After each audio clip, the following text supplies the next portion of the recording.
namni ilma namaan galateeffatiin rabbii isa uumayyuu in galateeffatu.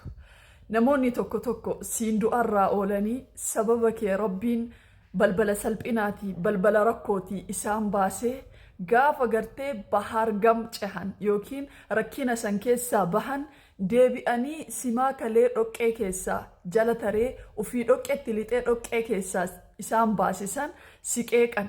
Simaa kalee isaaniif jecha waan namni hin jedhamne jedhe san dhufaniitiniin si arrabsan si xiqqeessan. Namoonni kun firoottan kee ta'uu danda'a, hiriyaa kee ta'uu danda'a, hawaasa wahii ta'uu danda'a. Wanni ati beekuu qabdu isa kana namni kuni nama sammuun isaa cufaa fi namummaa hin guunne ta'uu isaa beeki. Nama namummaa hin guutin nama godhanii waliin hin haasa'an. Dhiisi ilma namaa sareenuu galata namaa ni beekti.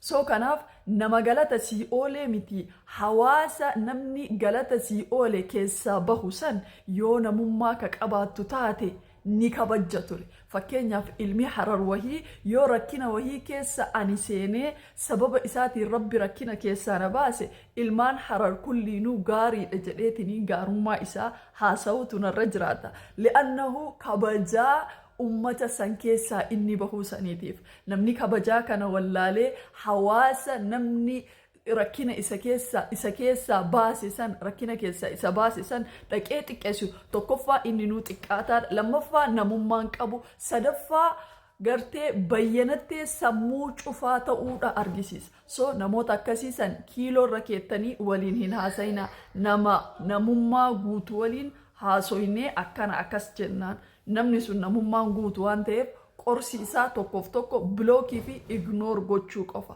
So kanaaf warroonni namaaf qalbiin teessan rahmata qabaattee namaaf gootan akkan seenoyne waan gootan rabbiif jecha godhaa. Wanni godhanii rabbiif jecha godhan nama biraa galata dhabdullee rabbi biraa galatan dhabu. Rabbiin immoo waan namni dalagee takka jazaa isii duniyaa tanarrattillee borullee akhiraa itti kakate waan ta'eef namaa deebisa. Gara laafummaan abbaadhaafi. Gaarii ta'uun abbama fayyaddi. Wanti ati gaariin dalayde jalqaba si fayyaddi. Waan namootan rakkina keessaa baastellee sitti yoo fakkaatu taate sima fayyaddi. Wanti ati goote hundumtuu jireenya kee keessatti har'allee haa ta'u bor bultii jireenya ilma namaa kana keessatti isin fayyaddi.